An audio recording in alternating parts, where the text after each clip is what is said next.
ओम गुरु ब्रह्मा गुरु विष्णु गुरुदेवो महेश्वरा गुरु साक्षात् परब्रह्म तस्मै श्री गुरुवे नमः।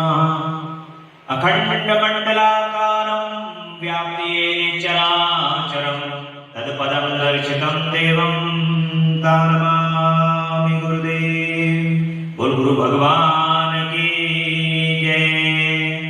ओम गजाननं भूतगणाधिसेवितं कपित्तजम्बूफलचारुभक्षणं उमासुतं शोकविनाशकारिकं नमामि विघ्नेश्वरपादपङ्कजं। बोल गणपति गजानन भगवान की जय। सर्वमंगल मंगले शिवे सर्वार्थ साधिके शरण्ये त्र्यंबके गौरी नारायणी नमस्तुते। बोल जगदम्बा मैया की जय, अम्बा मैया की जय। कर्पूर गौरम करुणावतारम संसारिसारम भुजगेन्द्रहारम सदा वसन्तं हृदयारविन्दे भवं भवानी सेतुं नमामि भवं भवानी सेतुं नमामि। बोलो ओम नमः शिवाय। ओम नमः शिवाय। ओम नमः शिवाय। ओम नमः शिवाय। बोले महामृत्युंजय भगवान की जय। भगवान श्री गुरुदेव की असीम अनुकंपा से माता पिता के आशीर्वाद आप सभी भक्तों के भाग्य के कारण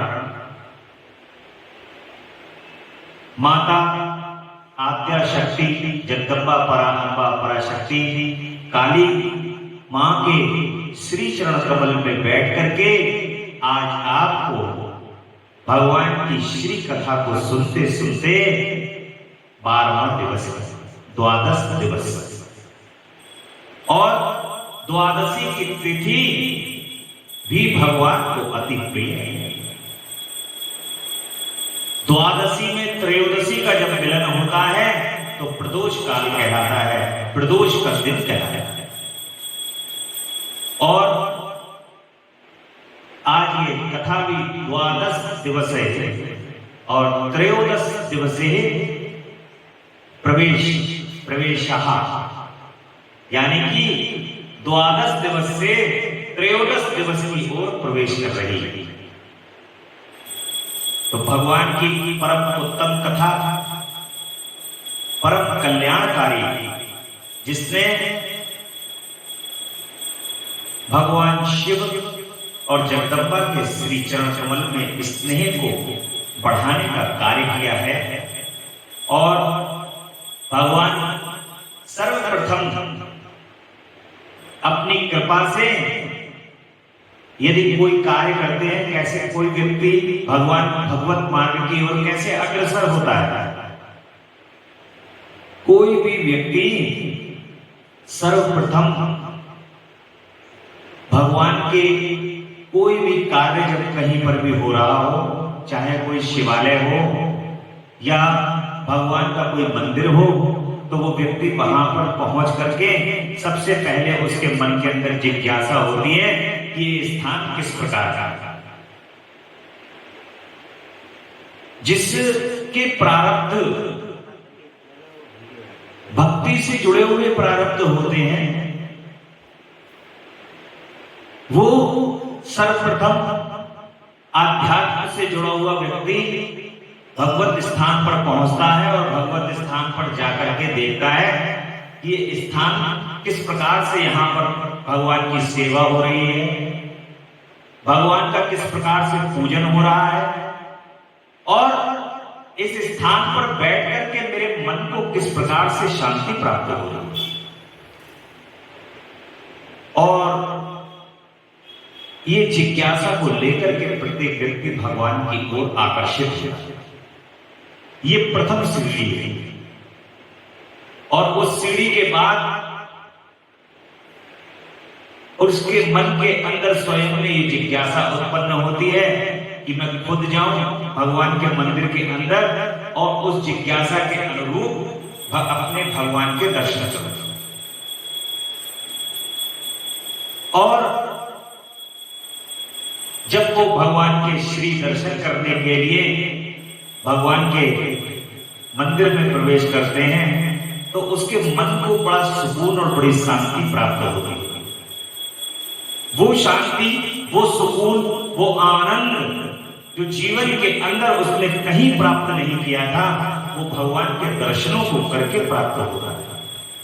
फिर उसको ये अनुभव होता है कि मैं अभी तक जो ये कार्य कर रहा था, इन सभी कार्यों को करके मैं अपने भगवान से यानी कि आध्यात्म से कितनी दूर था। उसके पश्चात अगली सीढ़ी में अब अपने भगवान की महिमा को जानने का मन के अंदर उत्सुकता उत्पन्न होती है कि, और देखिए इश्क जो होता है, प्रेम जो होता है ना, वो एक बार में हो जाता है। आप जब भगवान के पास गए और आपने भगवान की छवि को देखा और अपने प्रभु को देखा और देखते ही उनसे एक बार ऐसा प्रेम हो गया। अब उनके प्रेम होने के बाद जो बीज पड़ गया, उस बीज से जिज्ञासा की उत्पत्ति हुई। जब जिज्ञासा बढ़ गई तो अब उनकी महिमा को सुनने की जिज्ञासा हो गई कि भगवान है कौन, जिनके में जो इष्ट है मेरे, वो आखिर कौन है, उनकी क्या कहानी है, उनकी क्या कथा है। जब उनकी कथा और कहानी को सुनने की उत्सुकता उत्पन्न होने लगे तो समझ लेना कि ये तीसरी सीढ़ी पर पहुंच गए। और उस उत्सुकता को लेकर के व्यक्ति भगवान की कथा में मनन करने लगता है, चिंतन करने लगता है। चिंतन करते करते, मनन करते करते अब महिमा का वर्णन हुआ। कथा के अंदर बताया गया कि भगवान के नाम में ही सब कुछ है। तो भगवान के नाम में जब सब कुछ है तो वो प्राणी भगवान के नाम का उच्चारण करने लगा, भगवान के नाम को उच्चारित करने लगा। तब वो चौथी सीढ़ी के अंदर पहुंच गया। उच्चारित करते करते करते करते वो जो आनंद एक बार भगवान के दर्शन को करने से प्राप्त हुआ था, वो नाम को स्मरण करने से उसको पल पल प्राप्त होने लगा। अब नामी का जो नाम है वो छूटने का नाम ही नहीं ले रहा। आपने तो जपा था कि अपने भगवान का नाम कथा में सुना था, नाम जपो नाम जपो नाम जपो, और नाम को जपते जपते जपते जपते अब वो नाम तुमसे कभी छूट पाएगा ही नहीं, क्योंकि उस नाम के अंदर ऐसा प्रभाव है, उस नाम के अंदर नामी छुपा है। आप कह रहे हो श्री राधा, श्री राम, ओम नमः शिवाय। जब आप ऐसा उच्चारण कर रहे हो तो उस नाम के अंदर नाम ही छुपा हुआ है, यानी कि जिसको आप अपने हृदय के अंदर रखे हुए हो, वो उनका नाम लेते ही उनकी प्रतिमूर्ति आपके सामने प्रदर्शित हो रही है। अब आप उनको छोड़ करके फिर दूसरे को कैसे पा सकते हो? उसी नाम के माध्यम से आप उनका पूजन करने लगते हो, वंदन करने लगते हो, आप उनको बार बार बुलाने लगते हो, पुकारने लगते हो, और वो पुकारते हुए बुलाते हुए भगवान साक्षात जो स्थूल रूप के अंदर आप पूजन कर रहे हो, वो साक्षात भगवान आपके सामने स्थूल के रूप में पूजा को ग्रहण करते हैं। वही स्थूल रूपी भगवान आपके हृदय से निकल करके भगवान को कहीं बाहर से नहीं लाना है। भगवान को आपको अपने हृदय से निकाल करके और सामने आप जो पूजन कर रहे हो वही पूजन करना है। इसलिए जब आप उनको सामने पूजन करते हो, वंदन करते हो, जब उनको देखते हो, निहारते हो, तो परम आनंद की उत्पत्ति होती है। वो परम आनंद भगवान की कृपा का 5वां स्टेप है। अब जब तुम उनके नाम का स्मरण कर रहे हो, जब तुम्हें परम आनंद आ रहा है और सामने जब तुम पूजन कर रहे हो, तो अगला स्टेप है हर समय, अगले स्टेप के अंदर प्रवेश है हर समय स्मरण। अब 24 घंटे में एक बार भी कोई समय ऐसा नहीं आएगा जब तुम अपनी सांस को लोगे, सांस का जैसे सांस अंदर जाएगी और अंदर से जाने के बाद बाहर आएगी, अंदर जाएगी, बाहर आएगी, अंदर जाएगी, तो आप उन नामी, जिन नामी का आप पूजन कर रहे थे, फिर वो पूजन 24 घंटे करेंगे। एक आनंद जो आपको कुछ देर के लिए प्राप्त हुआ था, वो आनंद भगवान अगले स्टेप में आपको 24 घंटे का प्रदान कर देगा।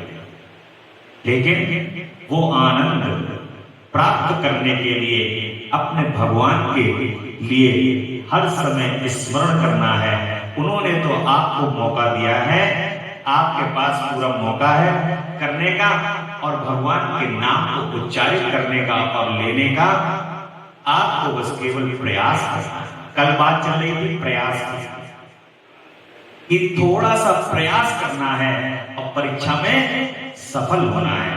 क्योंकि हमारे जो एग्जामिनर हैं वो बहुत सरल है, कॉपी पे कुछ भी लिखा हुआ हो उन्हें तो हमें उत्तीर्ण करना ही है। क्योंकि उनका जो दरबार है वो अंधाधुंध है। उस अंधाधुंध के दरबार में कहीं पर भी ये नहीं है कि तुमने ये गलती कर दी, कि तुमने ये चीज नहीं रखी, कि तुम्हें ये करना चाहिए था। उनके सामने तो आप जाकर के बड़े साफ हृदय से, बड़े प्रेम से, बहुत ही आनंद से बस केवल और केवल ये कह दो कि हे मेरे भोलेनाथ, हे शिव, मैं तुम्हारा हूं। जब जब तुम्हारा हूं तो फिर अब मुझे ये क्या आवश्यकता पड़ गई कि मैं खराब हूं या अच्छा हूं। मैं जैसा हूं वैसा मैं तुम्हारा हूं।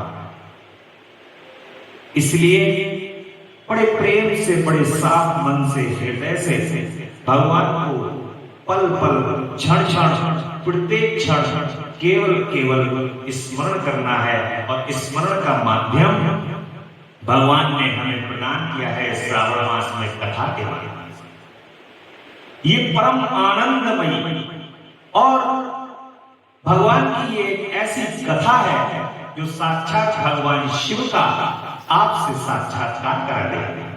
ये भगवान की ऐसी अमृतमयी कथा है, इसको जैसे जो जहां जैसे पढ़े, जैसे सुने, जिस अवस्था में रहे, भगवान शिव उसके सन्मुख प्रत्येक पल रहते हैं। इस कथा को केवल शब्द मात्र ना समझा जाए। ये साक्षात भगवान शिव है, ये साक्षात भगवान माता जगदम्बा है और उन्हीं का स्वरूप है। जो उनका ये स्वरूप है वो हमें साक्षात रूप में देखने को प्राप्त हो रहा है। ये वही आनंद है, उसी आनंद को आप अपने हृदय के अंदर प्रकट कर रहे हैं। इस परम आनंद को लेने का इस कलिकाल के अंदर जो ये काल चल रहा है, और इस काल में ये आनंद इस पृथ्वी लोक पर भगवान की कृपा से, भगवान भोलेनाथ और जगदम्बा की कृपा से प्राप्त हुआ है। तो इसको आनंद लेने में अपने जीवन का भरपूर समय लगा करके इस आनंद को प्राप्त करें। क्योंकि ये जो समय मुट्ठी की रेत की तरह जो आपके हाथ से निकलता हुआ जा रहा है, ये दोबारा प्राप्त होने वाला नहीं है।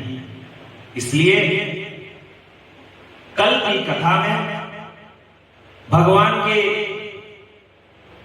सृष्टि के वर्णन का, जब ब्रह्मा जी भगवान की तपस्या कर रहे हैं और तपस्या करते करते उन्होंने ऊपर जल को उछाला है और एक अंडकोश बन गया है।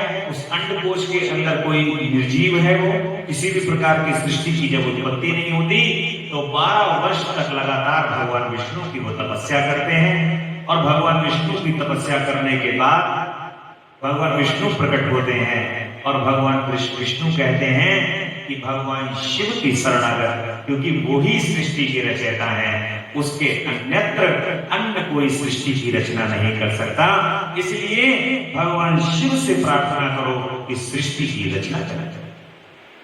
ब्रह्मा जी पुनः भगवान शिव की तपस्या में लीन हो जाते हैं और आज तदंतर नारद जी के पूछने पर ब्रह्मा जी कहते हैं कि मुनि, हमें पूर्वोक्त आदेश देकर के जब महादेव जी अंतर ध्यान हो गए, तब मैं उनकी आज्ञा का पालन करने के लिए ध्यान मग्न होकर कर्तव्य का विचार करने लगा। और उस समय भगवान शंकर को नमस्कार करके श्री हरि से ज्ञान पाकर परमानंद को प्राप्त हो मैंने सृष्टि करने का निश्चय किया। तदंतर भगवान विष्णु भी महासदाशिव को प्रणाम करके अंतर ध्यान हो गए और वही भगवान विष्णु का ये प्रसंग है जब उन्होंने ऊपर जल उछाला है और पृथ्वी का ये अंडकोश तैयार हुआ है, उसमें निर्जीव मात्रा में है और ब्रह्मा जी ने घोर तपस्या की है और श्री हरि विष्णु प्रकट हुए हैं और विष्णु जी कह रहे हैं तुम वर मांगो, और जो वर आप मांगोगे ब्रह्मा जी से कह रहे हैं वो कोई भी वर आपके लिए अदेय नहीं। ब्रह्मा जी कहते हैं कि प्रभु हे महाभाग, आपने जो मुझ पर कृपा की है यह सर्वदा उचित है, क्योंकि भगवान शंकर ने मुझे आपके हाथों में सौंप दिया है। हे विष्णु भगवान, आपको बारंबार नमस्कार है। आज मैं आपसे जो कुछ मांगता हूं उसे दीजिए प्रभु। ये विराट रूप 24 तत्वों से बना हुआ है, अंड किसी तरह चेतन नहीं हो रहा है, जड़ीभूत दिखाई देता है। इस समय भगवान शिव की कृपा से आप यहाँ प्रकट हुए हैं, अतः भगवान शिव की सृष्टि और शक्ति या विभूति से प्राप्त हुए उस अंड में प्रभु चेतना प्रकट करिए। देखिए नासा के अभी वैज्ञानिक युग में नासा लगातार यान छोड़ रहा है अंतरिक्ष में यान छोड़ रहा है, मंगलयान जा रहा है, चंद्रयान जा रहा है, बृहस्पति पे जा रहे हैं, बुध पे जा रहे हैं, सूर्य नारायण तक भेजने की योजना बनाई जा रही है। परंतु कोई भी ऐसा ग्रह प्राप्त नहीं हो रहा है जहां पर मनुष्य को जीवन मिला। भगवान की कृपा से ऐसा माना जाता है कि मंगल पर जीवन है और चंद्रमा पर भी जीवन है। बाकी सभी ग्रहों को गैस का गोला माना जाता है कि गैस है बस वहां भरी हुई। ये भगवान की लीला है कि गैस भरी है कि वहां भी कोई लीला चल रही है, ये भी कुछ नहीं पता। परंतु इसी तरीके से जब उन्होंने अंड को ऊपर उछाला है तो वो अंड में जीव क्यों नहीं उत्पन्न हो रहे हैं? ऐसी भगवान से प्रार्थना करी जा रही है कि प्रभु यहां पर जल, अग्नि, वायु, मृदा इसकी उत्पत्ति हो और आकाश बने, जिससे वायुमंडल की संरचना हो और वायुमंडल की संरचना होने से जीव यहां पर विचरण करते रहे, जीवों की उत्पत्ति हो। क्योंकि जो सृष्टि की संरचना का आपने मुझे भार सौंप दिया है प्रभु, उसको मैं भली भांति निभाऊं, ऐसा ब्रह्मा जी प्रार्थना कर रहे हैं। उस विराट अंड में व्यापक होने से ही वे प्रभु बैराज पुरुष कहलाए। पंचमुख महादेव ने केवल रहने के लिए सुरंग कैलाश नगर का निर्माण किया है। अब क्या हुआ, विष्णु जी ने अंड में प्रवेश किया, तब 24 तत्वों का विकार रूप अंड चेतन हो गया। पाताल से लेकर के सत्यलोक तक की अवधि वाले इस अंड के रूप में साक्षात श्री हरि ही विराजने लगे, भगवान विष्णु ही विराजने लगे। क्योंकि पालन करता जब तक नहीं होंगे तब तक इस पृथ्वी का पालन कैसे होगा। ऐसा कहा जाता है कि जब तक इस पृथ्वी पर एक भी व्यक्ति भूखा रहता है इस संसार में, तब तक भगवान श्री हरि विष्णु अपने क्षीर सागर में शेषनाग की सैया पर सोते रहेंगे। कोई भी भूखा व्यक्ति होगा तभी ये विधान है इस संसार का कि किसी भी भूखे को रोटी यदि आपने खिला दी और वो तृप्त हो गया तो भगवान को निद्रा आ जाती है, भगवान सुख से सोते हैं। भगवान अगर आप नहीं व्यवस्था करोगे, कहते नहीं रोटी की व्यवस्था तो सबकी हो जाती है। अगर 100 व्यक्ति किसी को देख करके निकल जाए कि ये भूखा है तो 101वां व्यक्ति ऐसा जरूर आएगा जो उसको रोटी खिलाएगा। भगवान जरूर किसी न किसी की प्रेरणा भर देंगे और उसको रोटी अवश्य मिलेगी। इसलिए भगवान श्री हरि विष्णु जब सब खा लेते हैं, क्योंकि वो पालन करता है, जब सब खा लेते हैं तो भगवान अपने निद्रा पे जाते हैं। ऐसा वेदों का पुराणों का सबका विधान है। तो भगवान प्रवेश कर जाते हैं और वैकुंठ कैलाश के 2 धामों का कभी नाश नहीं होता। वैकुंठ लोक और भगवान का कैलाश पर्वत ये कभी भी नष्ट नहीं होता। ये संपूर्ण संसार नष्ट हो जाता है, त्रिलोकी नष्ट हो जाती हैं, परंतु ये त्रिलोकी में नहीं है। वैकुंठ और कैलाश, कैलाश तो आपने देखा ही है भगवान शंकर का, बिल्कुल खुला है। जिसको खुले आसमान में बिल्कुल रहना है, जगह ताजा हवा खानी है, वो कैलाश पर्वत पर भगवान शिव के पास पहुंचे और वहां पहुंच करके माता जी भी हमारी बड़ी प्रसन्न है, क्योंकि वहां कैलाश पर्वत पर सभी जड़ी बूटियां हैं, चारों तरफ से खाने पीने का भोलेनाथ का सब पूरा इंतजाम है। नंदी, भृंगी, श्रृंगी, डाकिनी, सांकिनी, भूत, प्रेत, गण भगवान के जितने हैं वो सभी वहां पर विचरण करते रहते हैं चारों तरफ। इतना विशाल है कैलाश पर्वत। कैलाश को कोई एक ऐसा शिखर मत समझ लो कि भगवान का ये कोई कैलाश शिखर जरा सा है। जो भगवान 8.5 अरब की आबादी तो आप इस विश्व की मान रहे हैं और असंख्यों करोड़ों अरबों की संख्या में भगवान के पास जीव हैं जो विचरण कर रहे हैं कैलाश पर भगवान शिव के पास, क्योंकि जो किसी का नहीं है वो शिव का है। इस संसार में जो किसी का नहीं है वो भगवान शिव का है। इसलिए कैलाश पे तो जगह ही नहीं है पैर रखने और सब आनंद से रह रहे हैं वहां, परम आनंद, क्योंकि सबको दुलार करने वाली जगदम्बा परात्मा पराशक्ति वहां पर है। कोई भूखा नहीं रहता वहां पर, किसी की डांट नहीं पड़ती है, सब परम आनंद में है भोलेनाथ के पास। क्योंकि भोलेनाथ तो हमारे ध्यान मुद्रा में है, समाधिस्थ रहते हैं और माता जी सबका परम ध्यान रखते हैं, सब परम आनंद से वहां पर रह रहे हैं। और कैलाश का और वैकुंठ का नाश नहीं होता। मुनिश्रेष्ठ, मैं सत्यलोक का आश्रय लेकर के रहता हूं। तात महादेव जी की आज्ञा से ही मुझ में सृष्टि रचने की इच्छा उत्पन्न हुई है। जब मैं सृष्टि की इच्छा से चिंतन करने लगा उस समय मुझ में अनजाने में ही पाप रूप तमोगुणी सृष्टि का प्रादुर्भाव हो गया। अब सृष्टि की रचना होगी तो पाप और पुण्य दोनों की उत्पत्ति होगी। देखो, इस पृथ्वी पर आवागमन का एक टिकट होता है, टिकट। तो जो आवागमन का टिकट है पाप और पुण्य, काला टिकट पाप और लाल टिकट पुण्य। एक महात्मा जी थे, एक लाला जी थे।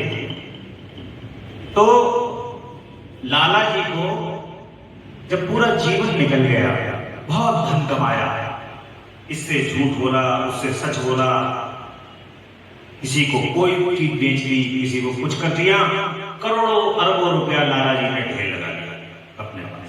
अब जब ढेर लगा लिया तो उनके यहां पर कोई था ही नहीं खाने पीने वाला। लाला जी दे तो दे, उनके मन के अंदर एक जिज्ञासा की उत्पत्ति हुई कि ये धन लेकर के भगवान के पास किस प्रकार का जा सकता।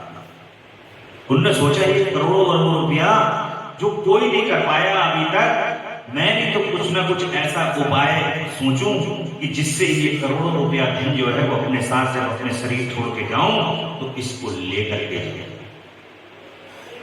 उसने युक्ति सोची, ब्राह्मणों के पास गए, पूछा, ब्राह्मणों ने कहा भी ऐसा है, ये तो फालतू बेवकूफी के सवाल हैं आपके, ये कोई ऐसा सवाल नहीं है कि जो आप ये धन यहां का लेकर के अपने साथ जा। महात्माओं के पास गए, महात्माओं ने भी मना कर दिया, बोले ये फालतू का सवाल है। कोई आज तक ऐसा पैदा हुआ है अपने तन के ऊपर जो कपड़े लपेटे हुए हो ये तक कोई ही नहीं जाने, ये भी नहीं जाने, बोले कुछ नहीं जा सकता ऊपर। अब वो बड़ा चिंतित हुआ, उसने कहा कि इतना सब करोड़ों रुपया जब मैंने पूरे जीवन भर कमाया, अब मैं ये लेके कैसे जाऊंगा और यहां छोड़ जाऊंगा तो फिर ये सब फालतू में खा पी जाएंगे सभी ऊपर वाले। उसको बड़ी चिंता सताने लगी। इतने में एक सिद्ध महात्मा थे, सिद्ध महात्मा वहां से विचरण करते हुए उसी बस्ती में आए। लोगों ने कहा कि भाई देखो एक लाला जी हैं, उनकी समस्या का निवारण करो, उन्हें ये बताओ कि ये धन जो है, जो साथ में धन है, ये किस प्रकार से इसको अपने साथ ले जा सकते हैं। बोले हाँ मैं बता दूंगा। महात्मा जी बोले मैं बिल्कुल बता दूंगा। उन्होंने कहा कि लाला जी आप अपने साथ अपना धन ले जाओ, मैं आपको प्रयोग बताता हूं, उस प्रयोग को आप करो तो आप ये धन अपने साथ वैकुंठ जाओगे, स्वर्गलोक जाओगे तो लेके जाओगे। तो लाला जी ने कहा बताओ भाई, आज तक मैं तो इतना सब घूम आया, बड़ी चिंता हो रही थी मुझे ये बताओ कि ये धन कैसे ले जाया जा सकता है। तो उन्होंने कहा अमेरिका गए हो कभी? बोले हाँ बहुत बार, भाई करोड़ों रुपया मेरे पास है, न जाने कितनी बार गया। बोले अमेरिका जाते हो तो ये धन को, भारत का जो रुपया है वो अमेरिका जाकर के काय में चेंज करते हो? बोले डॉलर में करेंसी चेंज करते हो नहीं करते हो? बोले हाँ साहब करते तो हैं। रूस गए? बोले हाँ गए। रूस में जाते हो, वहां का रुपया इंडिया का रुपया में चेंज करते हो? बोले साहब करते हैं। यूरोप गए हो, यूरो में चेंज करते हो? बोले हाँ करते हैं साहब। बोले ऐसे ही जो यहां का धन है वहां पर नहीं चलेगा, आपको करेंसी चेंज करनी पड़ेगी। करेंसी चेंज करिए तब ये धन वहां यहां का वहां चलेगा। बोले साहब आप मुझे उपाय बताइए, यहां की कौन सी ऐसी करेंसी है जो वहां चले? बोले लाला जी पूरे जीवन भर आपने पाप कर्म करके, झूठ बोल के, सबको धोखा देके जो धन कमाया है ना, इस धन की करेंसी को चेंज करो। बोले क्या करो? बोले दान, पुण्य, भगवत कार्य, ये सारे कार्यों को तुम करो तो तुम्हारी करेंसी पुण्य में चेंज हो जाएगी। और ये जो पुण्य के रूप में जो तुम कमाई करोगे, ये तुम जब वहां जाओगे तो एक एक करके सारे स्टेप में इस पुण्य कर्म की धन को तुम खर्च करते चले जाओगे। जब तुम ये पुण्य कर्म को वहां पे खर्च करते चले जाओगे तो एक एक द्वार खुलता चला जाएगा और तुम सही मायने में श्री वैकुंठ धाम में प्रवेश कर जाओगे। लाला जी को ये बात समझ में आ गई। उन्होंने कहा अंत भला तो सब भला, अब क्यों ना मैं भगवान के भगवत कार्य के अंदर ये जो धन मैंने सब एकत्र किया है, जिसको मैं छोड़ जाऊंगा, इसका उपभोग, ये सब राक्षस के रूप में जो लगे हुए हैं ये सब इसका उपभोग कर लेंगे और इससे पाप भी करेंगे, क्योंकि दूसरे के द्वारा जो कमा करके धन रखा हुआ होता है उसकी बड़ी निर्दयता पूर्वक व्यक्ति खर्च करता है, या वो चाहे वो स्वयं खुद के अपने बाप का पैसा है। जब तक अपनी मेहनत से अर्जित नहीं किया गया होता है धन, तब तक उसके अंदर, व्यक्ति के मन के अंदर ये भावना उत्पन्न नहीं होती है कि ये धन मैंने बड़ी मेहनत से कमाया है, आज मैं 100 रुपए कमा के लेके आया हूं, बड़ी मन को शांति प्राप्त हो रही है, ये जो धन मैंने प्राप्त किया है ये बड़ा मेहनत का पैसा है। ऐसा व्यक्ति जब कमाता है तो कहता है। परंतु कोई धन यदि उसको रखा हुआ मिल जाता है तो उसको बड़ी निर्दयता से खर्च करता है। वो कहता है कि इसको मैं घूमूंगा फिरूंगा, दारू और घूमने में, व्यभिचार करने में, सब जगह वो व्यक्ति उस धन को खर्च करने लगता है। तो जो धन लाला जी ने इकट्ठा किया था, अगर कोई उसको अकर्म करके और उनके पापों को बढ़ा देता तो उनको और कष्ट प्राप्त होता।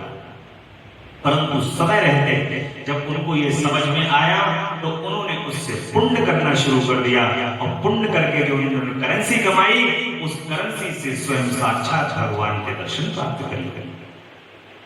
सद्बुद्धि समय रहते, यही सद्बुद्धि भगवान के मार्ग के अंदर प्रशस्त करती है। और पुरुषार्थ साधक नहीं, यह जानकर सृष्टि की इच्छा वाले मुझे ब्रह्मा से दूसरा सर्ग प्रकट हुआ, जो दुख भरा हुआ है उसका नाम है, और निर्यातक सोता सब सर्ग ही पुरुषार्थ का साधक नहीं था। पुरुषार्थ साधन की शक्ति से रहित जान मैं पुनः सृष्टि का चिंतन करने लगा। ब्रह्मा जी कह रहे हैं मैं पुनः सृष्टि को उत्पन्न करने का चिंतन करने लगा, और भगवान ब्रह्मा जी बारंबार सृष्टि की रचना की योजना बना रहे हैं, किस तरीके से स्वयं मनु उत्पन्न हुए, और उन मनु से शतरूपा ऋषियों की और दक्ष कन्याओं की संतानों की उत्पत्ति होती है। इस प्रकार से अब सृष्टि के संचालन के लिए ब्रह्मा जी जो हैं वो दक्ष की उत्पत्ति करते हैं, दक्ष प्रजापति को उत्पन्न करते हैं। और तदंतर मैंने सप्त मात्र से सूक्ष्म भूतों को स्वयं ही पंचीकृत करके, अर्थात इन पांचों का परस्पर सम्मिश्रण करके स्थूल आकाश, वायु, अग्नि, जल और पृथ्वी की सृष्टि की है। पर्वतों, समुद्रों और वृक्षों आदि को उत्पन्न किया है। कला से लेकर के युग पद्धति जो काल विभाग है उनकी रचना की है। मुझे उत्पत्ति और विनाश वाले और भी बहुत से पदार्थों का मैंने निर्माण किया। जो जो ब्रह्मा जी की सृष्टि में है वो सब नष्ट होना है।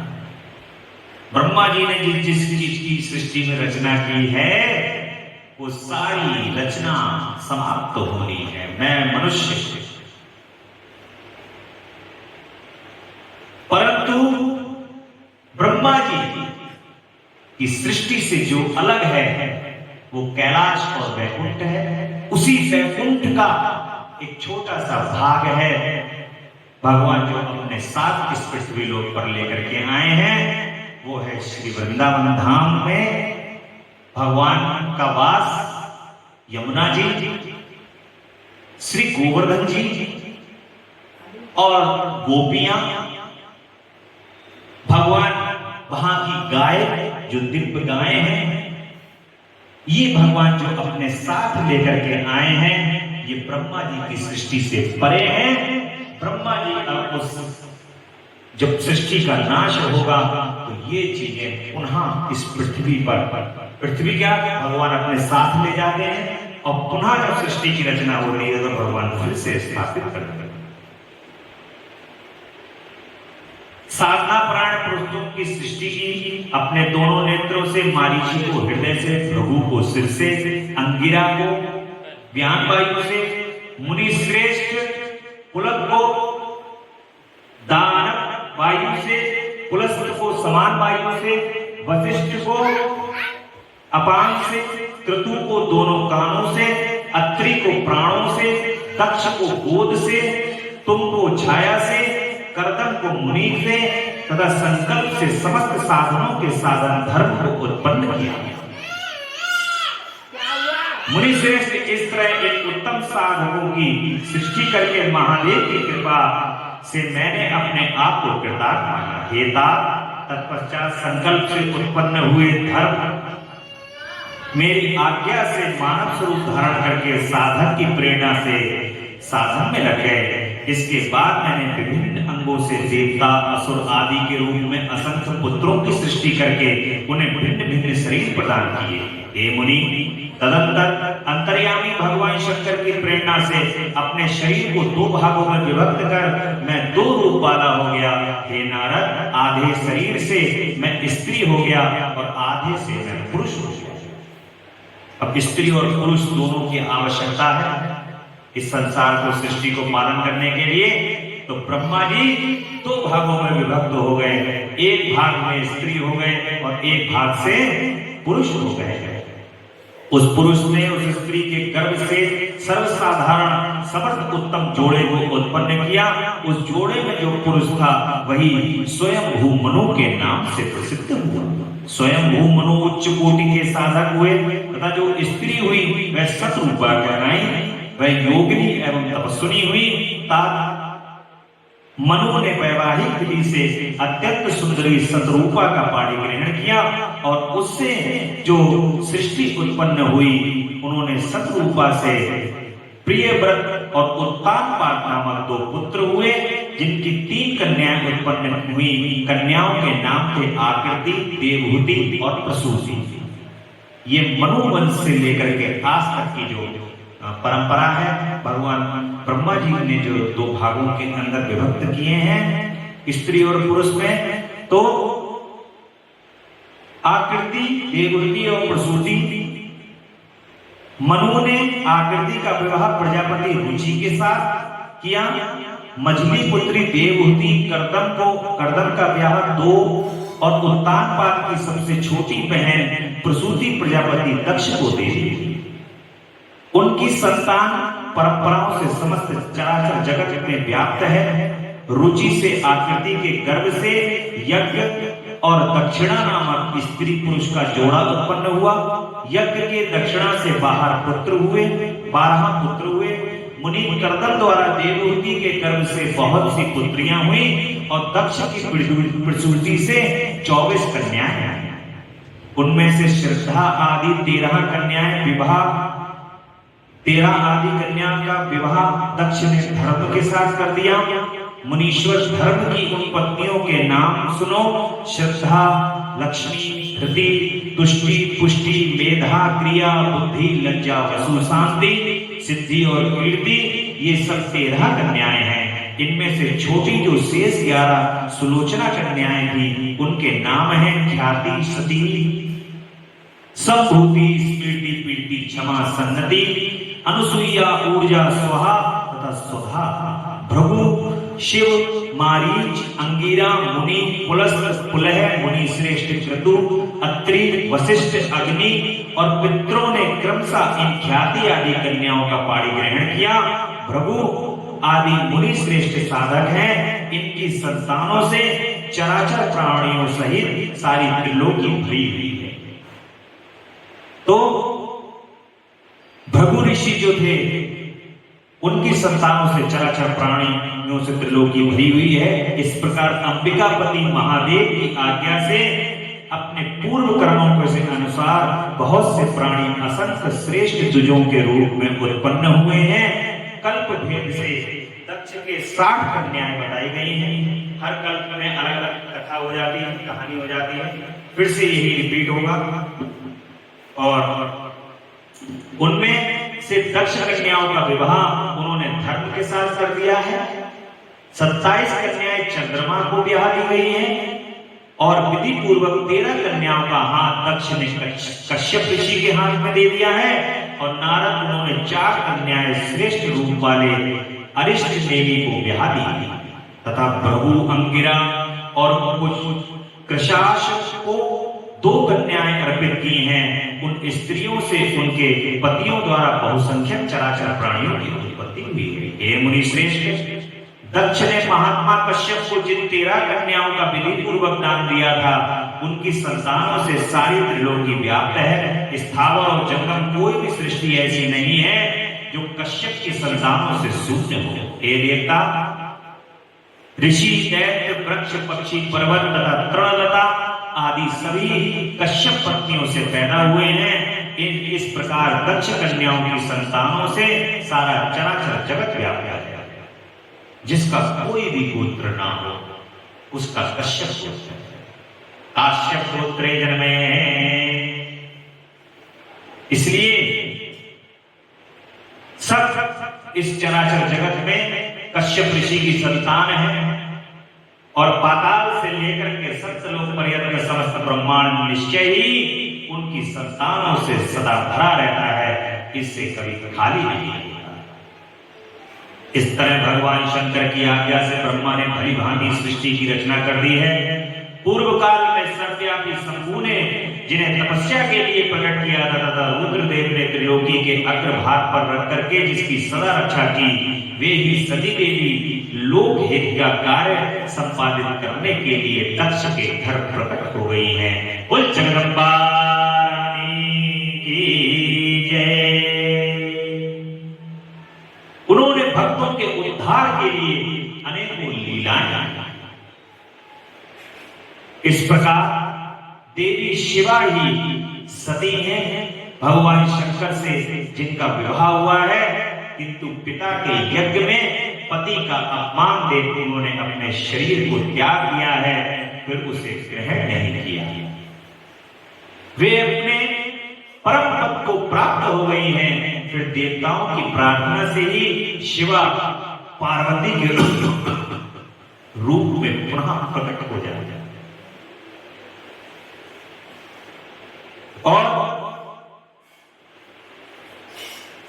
बड़ी भारी तपस्या करके पुनः भगवान शिव को उन्होंने प्राप्त कर लिया है। हे मुनीश्वर, इस जगत में उनके अनेक नाम प्रसिद्ध हुए हैं। उन्हें कालिका, चंडिका, भद्रा, चामुंडा, विजया, जया, जयंती, भद्रकाली, दुर्गा, भगवती, कामाख्या, कामदा, अम्बा, मृडानी और सर्वमंगला आदि अनेक नामों से जाना जाता है। जो भोग और मोक्ष को देने वाली हैं, ये सभी नाम उनके गुण और कर्मों के अनुसार हैं। मां सब रूपों के स्वरूपों के अंदर इस सृष्टि के अंदर व्याप्त है। कभी भी मां के स्वरूपों का भेद नहीं करना चाहिए। जहां पर मां के मंदिर हो, जहां पर जगदम्बा, पराअम्बा, पराशक्ति दिखाई दे, तो समझ लो कि हमारी मां है, जगदम्बा है।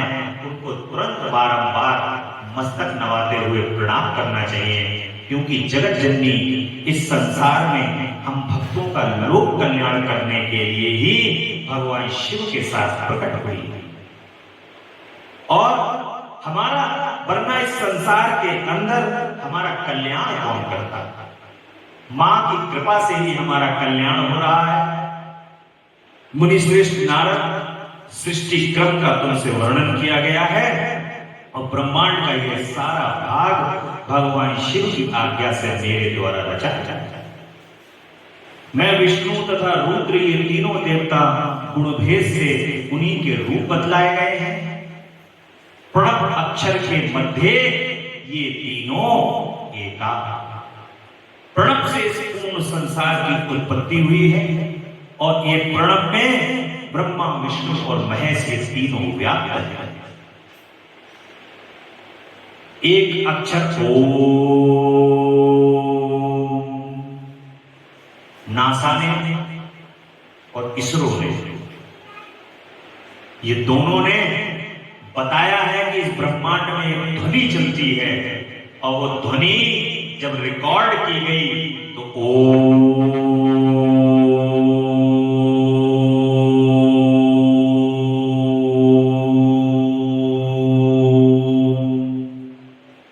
के नाम से व्याप्त है। ऐसा लग रहा है जैसे ओम नाम की शक्ति चारों तरफ से उसकी गूंज सुनाई दे रही है। सुनसान नहीं है, एक ध्वनि है इन तीनों लोगों में, इस ब्रह्मांड के अंदर।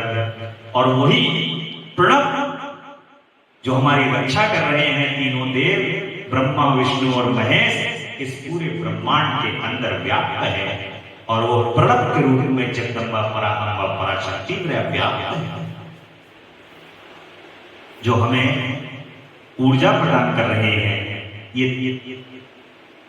ये वे मनोरम शिवलोक में शिवा के साथ स्वच्छंद विहार करते हैं। भगवान भोलेनाथ और मां जगदम्बा पराम्बा पराशक्ति स्वच्छंद रूप से वो तो निश्चिंत है। देखो उनका दरबार जो है वो अंधाधुंध क्यों है? चिंता तो उन्हें है ना जहां पर आपका रिकॉर्ड है। भाई जो कंपनी का मालिक है उसके पास तो किसी का रिकॉर्ड नहीं है। नीचे जिसको अकाउंट दे रखा है, किसी को कह दिया है कि तुम ये वाला विभाग देखोगे, मशीनों का विभाग देखोगे, कि तुम कंपनी के अंदर साफ स्वच्छता वाला विभाग देखोगे। सबको अपने अलग अलग विभाग दे दिए हैं। हानि लाभ क्या हुआ इसके लिए अलग उन्होंने चीजें दे दी हैं। कहां से कितना सामान आएगा बाहर से, एक्सपोर्ट इंपोर्ट की उसकी जिम्मेदारी अलग व्यक्ति को दे दी है। मालिक को निश्चिंत है, वो तो बाद में हिसाब दे रहा है। लेकिन कोई भी एम्प्लॉय, जिसके यहाँ लाखों एम्प्लॉय हैं, और कोई भी एम्प्लॉय जब मालिक के सामने जाता है तो वो ये नहीं पहचानता ये मेरा एम्प्लॉय है। ड्रेस देख के पहचान जाता है कि ये मेरा एम्प्लॉय है, आई कार्ड देख के पहचान जाता है। ऐसे ही सर्व सत्ता के जो मालिक हैं वो हमारे शिव और शिवा हैं। जब हम उनके नजदीक पहुंच जाते हैं तो वो कहते हैं आ जाओ सब तोड़ दो बंधन जितने भी हैं और आ जाओ मेरे पास। जब तुम उनके पास पहुंच गए, तुमने अपनी बात उनको बता दी, तो वो कहते हैं ये तो कोई बात ही नहीं है, इधर बैठो तुम मेरे क्षेत्र में, तुम्हें कोई कुछ नहीं करेगा, तुम बैठ जाओ आराम से। और जितने भी जो भी तुम्हारे ऊपर कर्जे हैं, जो तुम्हारे ऊपर परेशानी है, उससे तुम मुक्त, इधर बैठो। इसलिए मालिक को सभी सहज है। और जो परम सत्ता है, जिनके पास सब कुछ है, जो सब कुछ कर सकते हैं, उनको बस केवल अपनी निकटता प्रदान करनी है। अब आपको क्या करना है? जब उन्होंने वहां बैठा लिया है ना, तो अब आपको ऐसा कर्म करना है जिससे उनके दिल में, आपके लिए हृदय में जगह बन जाए। किसी प्रयास से वहां तक पहुंच तो गए, अब वहां पहुंचने के बाद ऐसे कर्म करने हैं, ऐसा कार्य करना है जिससे उनके हृदय में जगह प्राप्त हो जाए। उस जगह को प्राप्त करने का नाम ही भगवत नाम है। उस जगह को प्राप्त करने के लिए ही सत्कर्म है। उस जगह को प्राप्त करने के लिए ही उनका पूजन और वंदन है। इसलिए यही कार्य करना है। जब निकट बैठाया है तो इस निकट बैठाने का जो पूर्ण कार्य है वो यही है कि हमें उनके हृदय में जगह रखना। अब यज्ञदत्त कुमार को भगवान शिव की कृपा से कुबेर पद की प्राप्ति किस प्रकार से होती है, ये भगवान की कथा बड़ी आनंदमयी है। हे मुनीश्वर, सूची कहते हैं कि ये कथा, आज प्रदोष का दिन है, ये कथा भगवान की सुन लो, परम आनंद आएगा।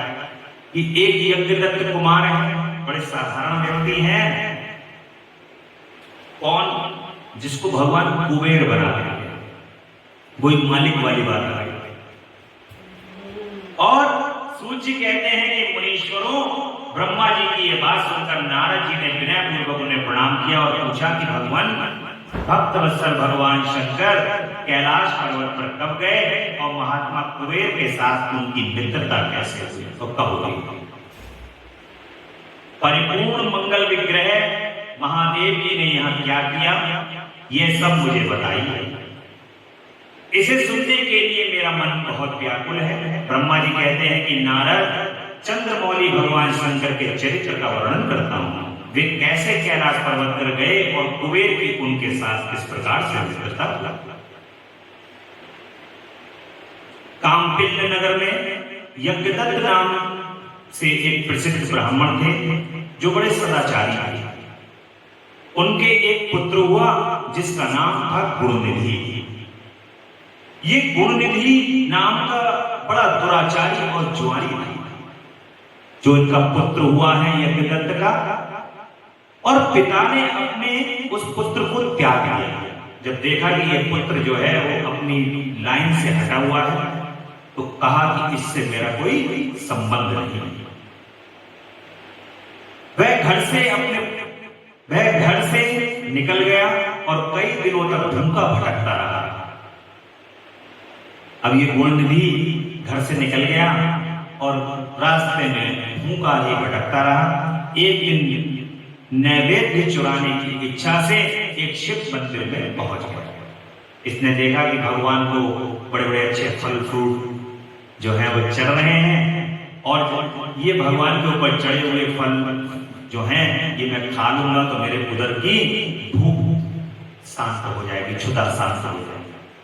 तो योजना बनाने लगा कि किस प्रकार से भगवान की मैं नैवेद्य को ले लूं। उसने अपने, जब सब चले गए, जितने पुजारी थे वो चले गए, भक्त आने वाले मंदिर में थे वो सब चले गए दर्शन करके भगवान के। अब रात में शिवालयों में, अभी हम लोग भी उस दिन बात कर रहे थे कि दरवाजा लगाने की प्रथा ये अभी हुई है, और पहले तो ये खुले रहते थे। ऐसे ही शिवालय थे, वहां पर जब रात्रि हो जाती है, पहाड़ों पे भी आपने देखा होगा, ऊंची पहाड़ियों के ऊपर जहां भगवान के मंदिर हैं तो वो छोड़ के चले जाते हैं पुजारी जी, और सुबह को पुनः आकर के साफ सफाई करके भगवान को अच्छे से 16 उपचारों से भगवान का पूजन करते हैं। तो ऐसे ही रात में, रात्रि काल में पुजारी जी चले गए, भगवान के आगे जो फल थे और नैवेद्य था वो रखा हुआ किनारे से भगवान को इस शयन कहा वो लोग चले। अब गुणनिधि ने देखा कि बड़ा अंधेरा हो गया, तो उसने अपने वस्त्र को जला दिया कि अंधेरे में दिखेगा कैसे कौन सी चीज कहाँ रखी है, क्योंकि भगवान पे तो धतूरा भी चढ़ता है, भांग भी चढ़ती है, सारी चीजें चढ़ती हैं, उसमें से ढूंढना है खाने के मतलब की चीज क्या है। और उसके पश्चात उसने दीपदान किया, वहां पर कपड़ा जलाया, वह चोरी में पकड़ा गया और उसे प्राण दंड मिल गया। देखा कि ये चोरी कर रहा है तो सब लोग एकत्रित हो गए, उजाला हुआ, उजाला होने से सब लोग पास में आ गए, और पास में आने से उसको मृत्यु दंड प्राप्त हो गए। अपने कुकर्मों के कारण वे यमदूतों द्वारा बांधा गया, क्योंकि पूर्व में उसने जितने भी कर्म किए हैं उसकी सजा तो उसको मिलनी है, तो यमदूतों ने उसको घेर लिया। इतने में ही भगवान शंकर के पार्षद वहां आ गए और उन्होंने उसको बंधन से छुड़ा। शिवगणों के संगम से उसका हृदय शुद्ध हो गया। जैसे ही भगवान शिव के गण जो हैं, जो भगवान शिव के स्वयं शिव ही हैं, वो भी भगवान शिव के जो गण हैं, तो भगवान शिव के गणों का जैसे स्पर्श हुआ, मानो सारे पाप गुणनिधि के खत्म हो गए और उसका हृदय बड़ा निर्मल हो गया। और अतः वह उन्हीं के साथ तत्काल शिवलोक में चला गया। वही सारे दिव्य भोगों का उपभोग तथा जगदम्बा, उमा और महेश्वर का सेवन करके कालांतर में कलिंगराज आरिंदम का पुत्र, वहां उसका नाम दम नाम से प्रसिद्ध हुआ। वह निरंतर भगवान शिव की सेवा में लगा रहता। बालक होने पर भी वह दूसरे बालक के साथ शिव का भजन किया गया। देखो अंत में क्या हुआ, जब अपना शरीर को त्याग करने का नंबर आया तो भगवान के यहाँ पे क्या कर दिया था, अपने वस्त्र को जलाकर एक रात में रोशनी कर दी थी। तो भगवान शिव की भक्ति, शिव पार्षद वहां पर आ गए, तो भगवान शिव की भक्ति विरत नहीं हुई, भक्ति कहीं समाप्त नहीं हुई। और भगवान की भक्ति जब उसने आरिंदम नामक राजा के यहाँ भगवान ने जन्म प्रदान कर दिया उसका कि अभी भोग हैं, इनको भोग ले, शुद्ध होकर के दोबारा प्रवेश कर, तो आरिंदम नाम के राजा के यहाँ उसको भेज दिया और भजन करता है क्रमशः युवावस्था को प्राप्त हुआ और पिता के परलोक गमन के पश्चात राज सिंहासन प्राप्त हुआ। भगवान शिव की कृपा, केवल एक बार भगवान के यहाँ पर उसने वो भी चोरी के लिए एक बार उसने रोशनी की। राजा दम बड़ी प्रसन्नता के साथ सब और शिव धर्मों का प्रचार करने लगे। भूपाल दम का दमन करना दूसरों के लिए सर्वदा कठिन था। अब दम नाम के जो राजा थे उनका दमन करना किसी राजा के बस की बात नहीं थी, क्योंकि जिस पर है भगवान शिव का हाथ उसको तो कोई पराजित कर ही नहीं सकता। समस्त शिवालयों में दीपदान करने के अतिरिक्त वह दूसरे किसी धर्म को नहीं जानता था। उन्होंने अपने राज्य में रहने वाले समस्त ग्रामाध्यक्षों को बुला करके आज्ञा दी कि शिव मंदिरों में दीपदान करना सबके लिए अनिवार्य है।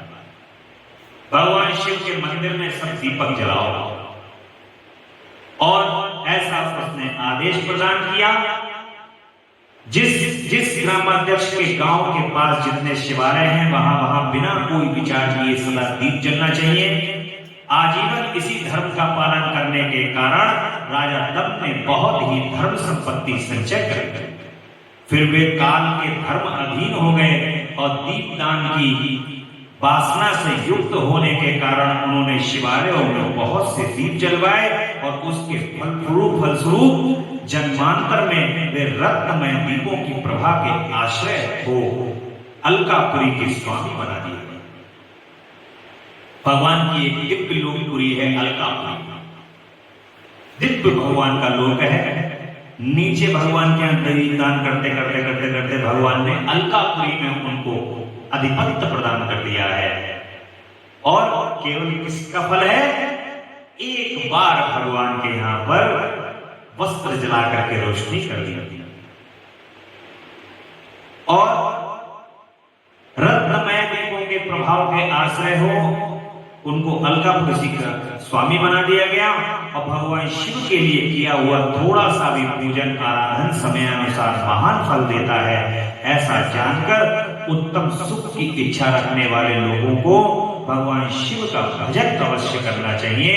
ये दीक्षित का पुत्र जो सदा सब प्रकार के अधर्मों में ही रचा बचा रहता था, देवगणों ने शिवालय में धन चुराने के लिए गया और उसने स्वार्थवश अपने कपड़े को दीपक की बत्ती बना करके उस पर प्रकाश किया और शिवलिंग के ऊपर अंधेरा दूर कर दिया।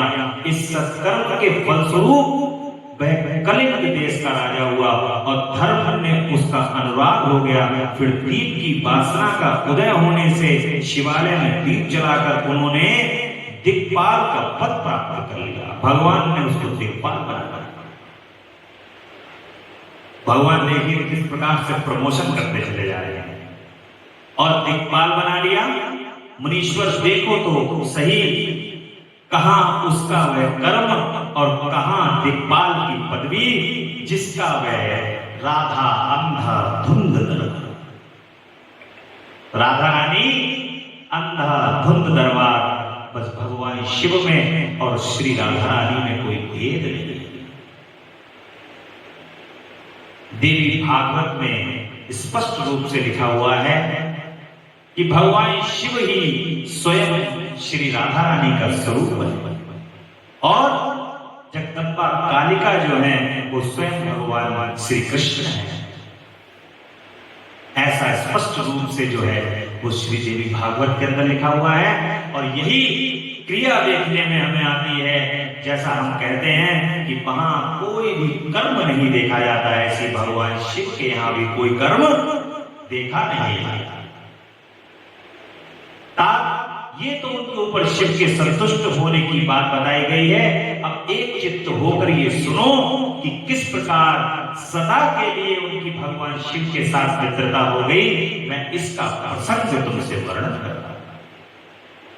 भगवान शिव जिसके मित्र हो जाए, ऐसा परम सौभाग्यशाली व्यक्ति भगवान शिव की जब तक संपूर्ण कृपा न कर दे हो तब तक कोई भगवान शिव को अपना मित्र नहीं बना सकता। भगवान शिव ने अपनी मित्रता प्रदान कर दी है यहाँ पर गुण निधि को, जो पूर्व में गुण निधि है। और नारद पहले के पद्म कल की बात है कि मुझ ब्रह्मा के लिए मानस पुत्र पुलस्त ने विश्रवा का जन्म हुआ और विश्रवा के पुत्र से वैश्रवण कुबेर हुए। उन्होंने पूर्व काल में अत्यंत उग्र तपस्या के द्वारा त्रिनेत्रधारी भगवान महादेव की आराधना करके विश्वकर्मा की बनाई हुई इस अलकापुरी का उपभोग किया। जब वह कल्प व्यतीत हो गया तब मेघ महान कल्प का आरंभ हुआ। उस समय में यज्ञदत्त का पुत्र, जो प्रकाश का दान करने वाला था, कुबेर के रूप में अत्यंत तपस्या करने लगा। दीपदान मात्र से मिलने वाली शिव भक्ति के प्रभाव को जानकर वह शिव की चित्र प्रकाशिका का काशीपुरी में गया और अपने चित्र रूपी रत्न में प्रदीपों से 11 रुद्रों को उद्बोधित करके अनन्य भक्ति और स्नेह से संपन्न हो तपस्या पूर्वक शिव के ध्यान में मग्न हो गया। देखिए, भगवान शिव के लिए यदि आप जिस प्रकार से भगवान का पूजन करते हैं, भगवान का 16 उपचारों द्वारा जो पूजन करते हैं, भगवान ने सौभाग्य प्रदान किया है, वो सामग्री एकत्रित करके भगवान का पूजन करते हो। परंतु अपने जीवन में सदैव याद रखो, वो ये कि भगवान के लिए एक लोटा जल, तिलक, चंदन, धूप और एक दीपक, ये ही भगवान के लिए पर्याप्त है। भगवान शिव के लिए इतना करने से ही भगवान शिव इतना प्रसन्न हो जाते हैं, इतना प्रसन्न हो जाते हैं कि उनकी प्रसन्नता तो तीनों लोग उठा के दे रहे तो वो भी कम है। भगवान इतने में ही तीनों लोग उठा के दे देते और फिर भी लगता है उन्हें अभी कुछ दिया नहीं। परंतु बड़ा साधारण भगवान के ऊपर उनका पूजा का मन है, जो बड़े मन से भक्त भगवान के ऊपर कहते हैं कि मैं तो अपने प्रभु पे आज जल रह गया, मैं जल चढ़ाता, किसी नियम में ना बंधो, प्रेम में बंधो। जब आप प्रेम में भगवान के साथ बंधे हुए होगे, जब आपको लगेगा कि आज मेरे भगवान जो है, मैं उनको जल नहीं चढ़ाया, मैं जल चढ़ा दूंगा। जल चढ़ाओ भगवान पर, चंदन, और चंदन लगाने के बाद धूप दीप नैवेद्य करके भगवान के पास एक दीपक जला दो और प्रभु से कहो कि प्रभु, आपने जो जैसा मन बनाया है, जैसा साधन प्रदान किया है, मैं बड़े मन से और बड़े प्रेम से आपका पूजन करने के लिए आया हूं। तो भगवान शिव उसको बड़ी बड़ी सहजता से स्वीकार कर लेते हैं और उस सहजता से किया हुआ जो भगवान का स्वीकार है, तो क्या पता भगवान आपको भी मित्र। ऐसा कोई भी कार्य नहीं है जो भगवान शिव की डिक्शनरी में जिसमें नहीं लिखा हो। तो नॉट यानी नहीं जो है वो भगवान की डिक्शनरी में है ही। क्रोधादि महाविघ्न रूपी पतंगों के आघात से शून्य, प्राण निरोधी रूपी वायु शून्य स्थान में निश्चल भाव से प्रकाशित है और निर्मल दृष्टि के कारण स्वरूप में भी निर्मल है। ऐसे भगवान सदाशिव का को जप करने लगे, तप करने लगे और यह वाणी सुनकर के तपस्या के धनी कुबेर ने ज्यों ही आंखें खोल करके देखा और तभी उमा वल्लभ भगवान श्री कंठ सामने खड़े हुए उनको दिखाई दिए। भगवान की जब वो बड़े मन से आनंद से भगवान को याद कर रहे हैं, भोलेनाथ को, और जब भोलेनाथ को याद कर रहे हैं तो ये वाणी सुन करके तपस्या के धनी कुबेर जो ही आंख खोल करके देखते हैं त्यों ही उमा वल्लभ श्रीकंठ सामने खड़े हुए दिखाई देते हैं। उदय काल के सहस्त्रों सूर्यों से भी अधिक तपस्वी थे और उनके मस्तक पर चंद्रमा अपनी चांदनी बिखेर रहे थे। भगवान शंकर के तेज से उनकी आंखें चौंधिया गईं तथा तेज प्रतिहत हो गया और नेत्र बंद करके मनोहर भी विराजमान प्रत्यहत होकर के वे नेत्र बंद करके मनोरथ भी परे विराजमान देव देवेश्वर शिव से कहते हैं, हे नाथ, मेरे नेत्रों को वह दृष्टि शक्ति दीजिए जिससे आपके चरणार बिंदों का दर्शन हो जाए। स्वामी, आपका प्रत्यक्ष दर्शन हो, यही मेरे लिए सबसे बड़ा वर है। ईश, दूसरे किसी वर से मेरा क्या प्रयोजन है। ये चंद्रशेखर, आपको नमस्कार है। अब देखिए, कुबेर जी महाराज को भगवान शिव के पहली बार जो दर्शन हुए हैं वो भगवान के विराट रूप के दर्शन हो गए हैं, जो भगवान के चंद्रमौली भगवान का कर्पूर गौरम करुणावतारम संसारिशारम भुजगेंदहारम सदा वसंतम हृदयारविंदे भवम भवानी सहतो नमामि। उन भगवान को कुबेर जी देख नहीं पा रहे हैं और भगवान से कह रहे हैं कि प्रभु, मुझे ऐसी दृष्टि प्रदान करो, ऐसी शक्ति प्रदान करो जिससे मैं आपके दर्शन करूं। दृष्टि शक्ति मिल जाने पर यज्ञदत्त के उस पुत्र ने आंखें फाड़ फाड़ करके भगवान जगदम्बा परा अम्बा पराशक्ति माता उमा की ओर ही देखना आरंभ किया। वह मन ही मन सोचने लगे कि भगवान शंकर के समीप ये सर्वांग सुंदरी कौन है, इनमें कौन सा ऐसा तप किया है जो मेरी भी तपस्या से बढ़ गया है। ये रूप प्रेम सौभाग्य जो इनके समीप शोभा पा रही हैं, सभी बड़ी अद्भुत है। वह ब्राह्मण कुमार बार बार यही कहने लगा। जब बार बार यही कहता हुआ क्रूर दृष्टि से उनकी ओर देखने लगा, तब बामा के अवलोकन से उनकी बाईं आंख फूट गई। अब वो तो ये दृष्टि करके माता जी की ओर देख रहे हैं कि इन्होंने कितनी तपस्या की है जो ये भगवान शिव के बराबर में विराजमान है। और बड़ा देखिए, एक चीज और भी होती है, जब ज्यादा तपस्या जब तपस्वी कोई कर लेता है तो ये सृष्टि का नियम है कि उसके मन के अंदर कहीं ना कहीं एक अहंकार की उत्पत्ति हुई। वो अहंकार क्या है? अहम ब्रह्मस्वी, मैं सब कुछ हूं। उसकी उत्पत्ति हो जाती है कि यहां पर ये तो मैं क्यों नहीं। एक उस अहंकार की जो उत्पत्ति होती है उससे वो माता जी को देखने लगा। माता जी ने उसकी बाईं आंख में वो फोड़ दिया और उसके बाद तदंतर देवी पार्वती ने महादेव से पूछा कि प्रभु, ये कौन है जो बार बार मेरी ओर देखकर ये सब कह रहा है? आप मेरी तपस्या के देश को प्रकट कीजिए। ये बात सुनकर के भगवान शिव ने हंसते हुए उनसे कहा, ये तुम्हारा पुत्र है, ये तुम्हें क्रूर दृष्टि से नहीं देख रहा, अपितु तुम्हारी तपा संपत्ति का वर्णन कर रहा है। देवी से ऐसा कहकर भगवान शिव पुनः उस ब्राह्मण कुमार से बोले कि बस मैं तुम्हारी तपस्या से संतुष्ट होकर तुम्हें वर देता हूं कि तुम निधियों के स्वामी और भूहों के राजा हो जाओ। सुब्रत यक्षों, किन्नरों और राजाओं के भी राजा होकर के पुण्य जनों के पालक और सबके लिए धन के दाता बन जाओ। यह मेरे साथ तुम्हारी सदा मैत्री बनी रहेगी और मैं नित्य तुम्हारे निकट हुआ है। जो प्रलय का कार्य संभालते हैं वे रुद्र मेरे वर्ण रूप में हैं। अतः उन्हीं के रूप में कुहू के निवास स्थान कैलाश पर्वत को जाऊंगा। उन्हीं के रूप में कुबेर का मित्र बनकर उसी पर्वत पर विलास पूर्वक रहूंगा और बड़ा भारी तप करूंगा। शिव की इस इच्छा का चिंतन करके उन रुद्र से कैलाश जाने के लिए उत्सुक रुद्र ने डमरू बजाया और डमरू की वह ध्वनि जो उत्साह बढ़ाने वाली थी, तीनों बड़े उत्साह से भरकर वहां आ गए।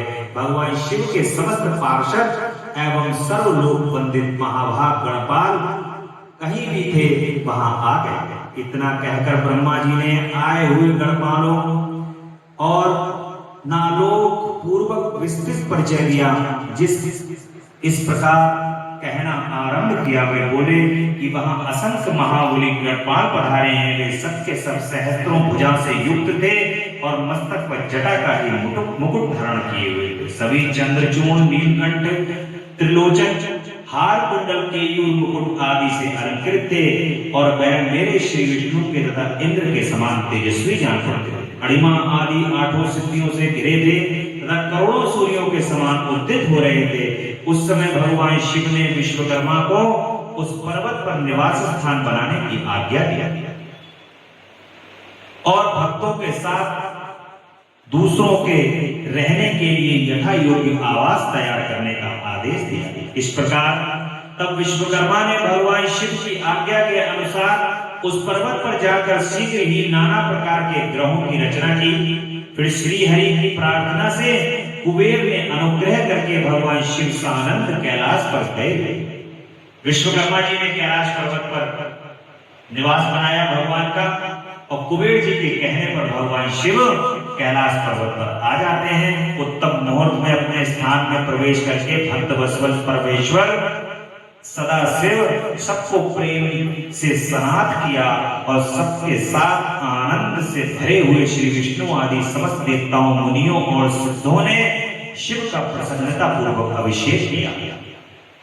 जब भगवान शिव कैलाश पर पहुंच गए हैं, वैसे तो उसके पीछे एक कहानी है कि माता जी ने कहा कि सबका स्थान है लेकिन अपना कोई घर है नहीं, तो ऐसा घर बनाया जाए जहां पर हम और आप दोनों बहुत अच्छे से रह सकें। तो भगवान कहते हैं कि जाओ अच्छा सा स्थान देख करके जितनी दूर तुम्हें दिखाई दे रहा है उतनी दूर देख लो। माता जी से कहते हैं और विश्वकर्मा जी से कहा कि जैसा ये कह रही हैं उससे 4 गुना और अच्छा बना देना ऐसा भी। माता जी ने जगह देखी, देखने के बाद विश्वकर्मा जी ने कहा कि भगवान भोलेनाथ का माता जी का रहने का स्थान है, भाई सुंदर से सुंदर बनाओ और सोने का भवन बना करके तैयार कर दिया, पूरा स्वर्ण का, जहां इतना चमकता हुआ स्वर्ण कि उसमें व्यक्ति अपनी शक्ल देख ले, चेहरा देख ले। जब पूर्ण बन गया, माता जी को दिखाया, भोलेनाथ को दिखाया। भोलेनाथ ने देखने के बाद लगा, भोलेनाथ ने भी ये मुझ औंगड़दानी के लिए स्थान तो बहुत ही सुंदर बना दिया कुबेर जी महाराज ने। अब इसका उद्घाटन किससे कराया है, प्रारंभ किससे कराया है? अब सबसे विद्वान ब्राह्मण को बुलाया जाए जो इसका उद्घाटन करे। तो उस समय का सबसे विद्वान ब्राह्मण पुलस्त्य ऋषि की संतान रावण था और रावण बहुत विद्वान था, बस उसमें एक ही कमी थी कि वो अहंकारी थी। अब भगवान का संकल्प कराने का जब नंबर आया तो भगवान ने स्वयं भगवान शिव ही बैठे हैं, क्योंकि संकल्पित करने के लिए तो कोई संकल्प के अंदर कोई ऐसा तो नहीं है कि 100 रुपए रख दो, 200 रुपए रख दो, 500 रुपए रख दो। भगवान ने कहा संकल्प में रावण जो जहां तुम संकल्प कर मांगो कोई संकल्प रख दो, जो कहोगे हम जो जल अगर गिरा देंगे तो वो तुम्हारा होगा। प्रभु सोच लो। माता जी को देखा उन्होंने माता जी को देख के कही कि प्रभु सोच लो पहले, अगर नहीं करोगे आप तो आपकी बात झूठी हो जाएगी। भगवान शिव ने कहा क्या बात कर रहे हो, जो मांगोगे तीनों लोगों में मैं तुम्हें प्रदान करूंगा। बोले नहीं प्रभु, जो आप दे पाओगे मैं वही मांगूंगा। तो उसने कहा संकल्प बोल दिया, और संकल्प बोलने के बाद कहा कि प्रभु ये जो लंका है ना जिसका उद्घाटन कर रहे हो यही चीज। भोलेनाथ ने कहा, अब माता जी ने जैसे सुना तो उन्होंने कहा अच्छा बेटा, रह तो तुम भी नहीं पाओगे इसमें, कारण मैं ही स्वयं आऊंगी यहां पर और मैं ही स्वयं आकर के तुम्हें यहां पर नहीं रहने दूंगी। भगवान शिव ने संकल्प लिया। भोलेनाथ ने कहा कि ये चलो अपनी जगह पे जहां पर हमारा स्थान है, और कैलाश पर्वत पर कुबेर जी से कहा कि चारों तरफ का वातावरण शांत करते हुए, शांत चित्त करते हुए और मेरे भक्तों के रहने का निवास बना दो। और वहां पहुंच करके भोलेनाथ ने कैलाश पर्वत पर निवास किया। बोल भक्त वत्सल भगवान की जय। ये जो मैं कहानी सुना रहा हूं रावण की और भगवान शिव की, सोने की लंका में तो भगवान को वैसे नहीं रहना है, परंतु ये एक कहानी है, कथा है भगवान की, जो जिसके अंदर वृत्ति है, उस वृत्ति, उसके अंदर वृत्ति ये नहीं हुई कि जो मांग रहे हो वो मैं आज तुम्हें दूंगा। भगवान कह रहे हैं अगर वो भी कह देता कुबेर की तरह कि हे प्रभु आपकी हमेशा सानिध्यता चाहता हूं, आपकी निकटता चाहता हूं, सदैव आपके साथ चाहता हूं, आपकी मित्रता चाहता हूं, तो भगवान शिव प्रसन्न होकर तथास्तु अगर कह देते तो कुबेर के पास क्या किसी चीज की कमी है? कुबेर ही की कृपा से तो वो लंका का निर्माण हुआ था, स्वर्ण का निर्माण हुआ था। तो उसने मांग ली क्या? लंका, धन मांग लिया।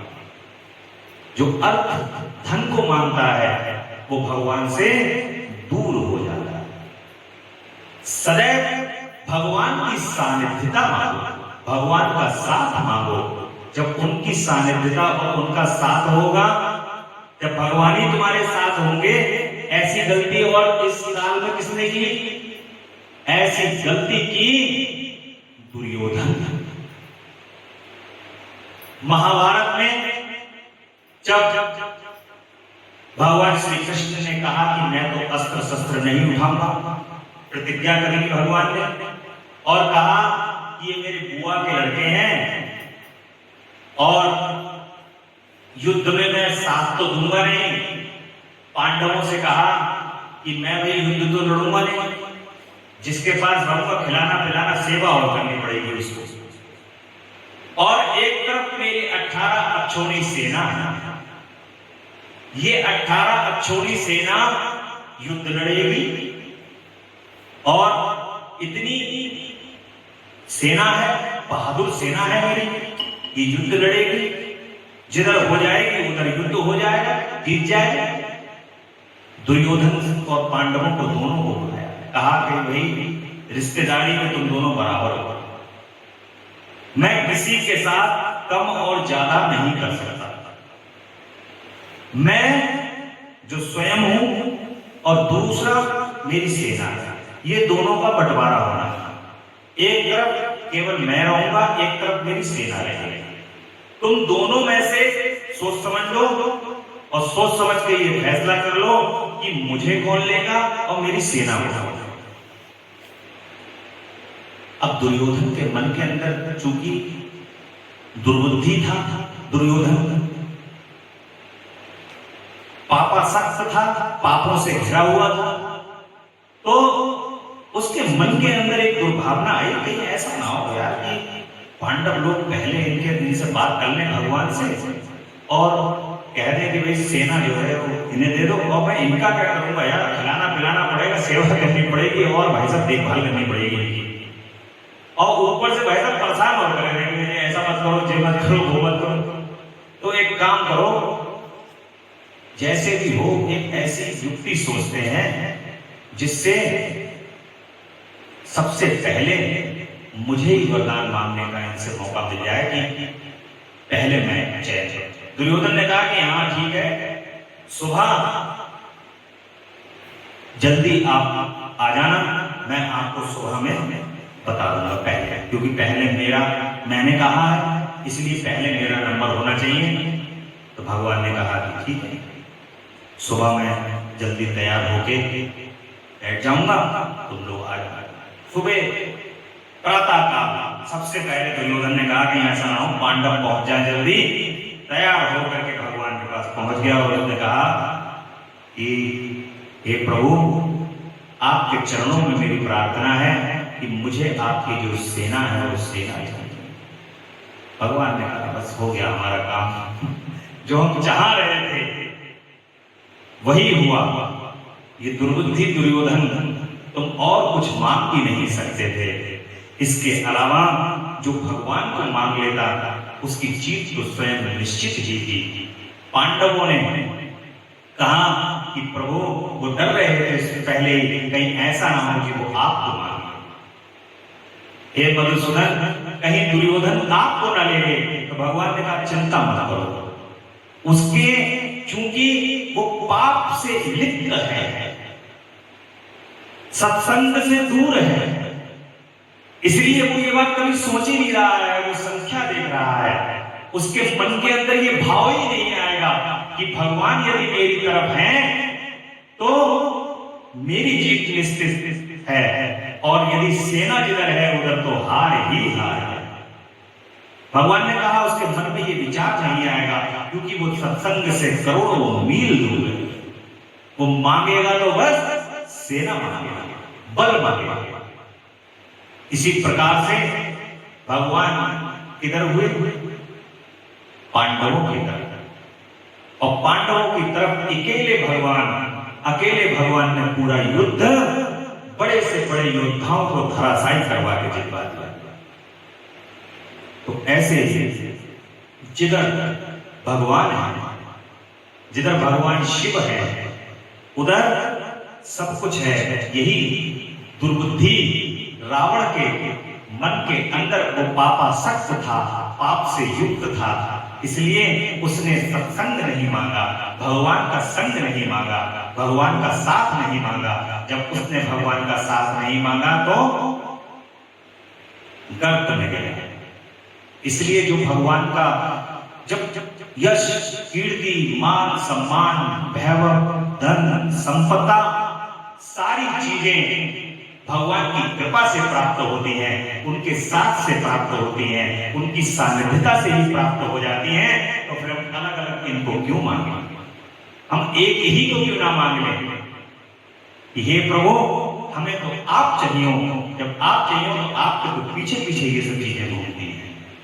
बोल भक्तवत्सल भगवान की जय।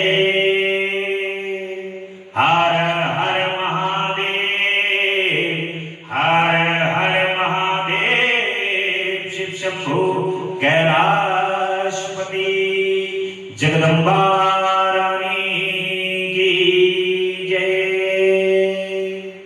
तेरा पल पल बीता जाए, मुझसे जप ले नमः शिवाय, ओम नमः शिवाय, ओम नमः शिवाय, ओम शिवाय, ओम नमः शिवाय। शिव शिव नाम हृदय से बोलो, मन मंदिर का पर्दा खोलो। शिव शिव नाम हृदय से बोलो, मन मंदिर का पर्दा खोलो। तेरी आयु निष्फल जाए, मुख से जप ले नमः शिवाय। तेरी आयु निष्फल जाए, मुख से जप ले नमः शिवाय।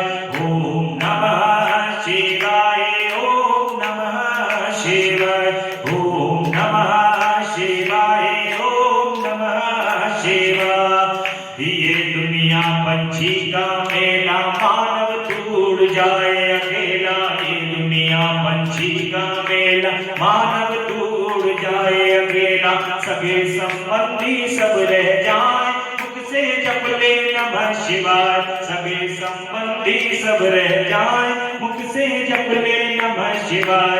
ओम नमः शिवाय, ओम नमः शिवाय, ओम नमः शिवाय, ओम नमः शिवाय। मुसाफिरी जब पूरी होगी, चलने की मजबूरी होगी। मुसाफिरी जब पूरी होगी, चलने की मजबूरी होगी। तेरा तन मन धन छुट जाए, मुख से जप ले नमः शिवाय।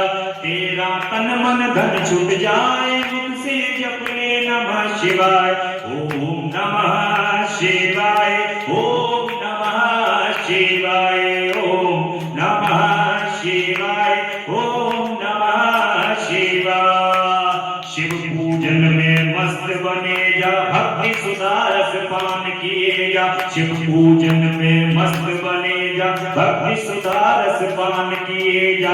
दर्शन शिव दर्शन दिव्य ज्योति के पाए, मुख से जप ले नमः शिवाय, दर्शन देख ज्योति हो जाए, मुख से जप ले नमः शिवाय। ओम नमः शिवाय, ओम नमः शिवाय, ओम नमः शिवाय, ओम नमः शिवाय। नमः शिवाय, नमः शिवाय, नमः शिवाय, नमः शिवाय, नमः शिवाय, नमः शिवाय, नमः शिवाय, नमः शिवाय, नमः शिवाय, नमः शिवाय, नमः शिवाय, नमः शिवाय। पल पल बीता जाए, मुख से जप ले नमः शिवाय, तेरा पल पल बीता जाए, मुख से जप ले नमः शिवाय। ओम नमः शिवाय, ओम नमः शिवाय, ओम नमः शिवाय, ओम नमः शिवाय। बोलो हर हर महादेव, हर हर महादेव, हर हर महादेव। शिव शंभो कैलाशपति जगदम्बा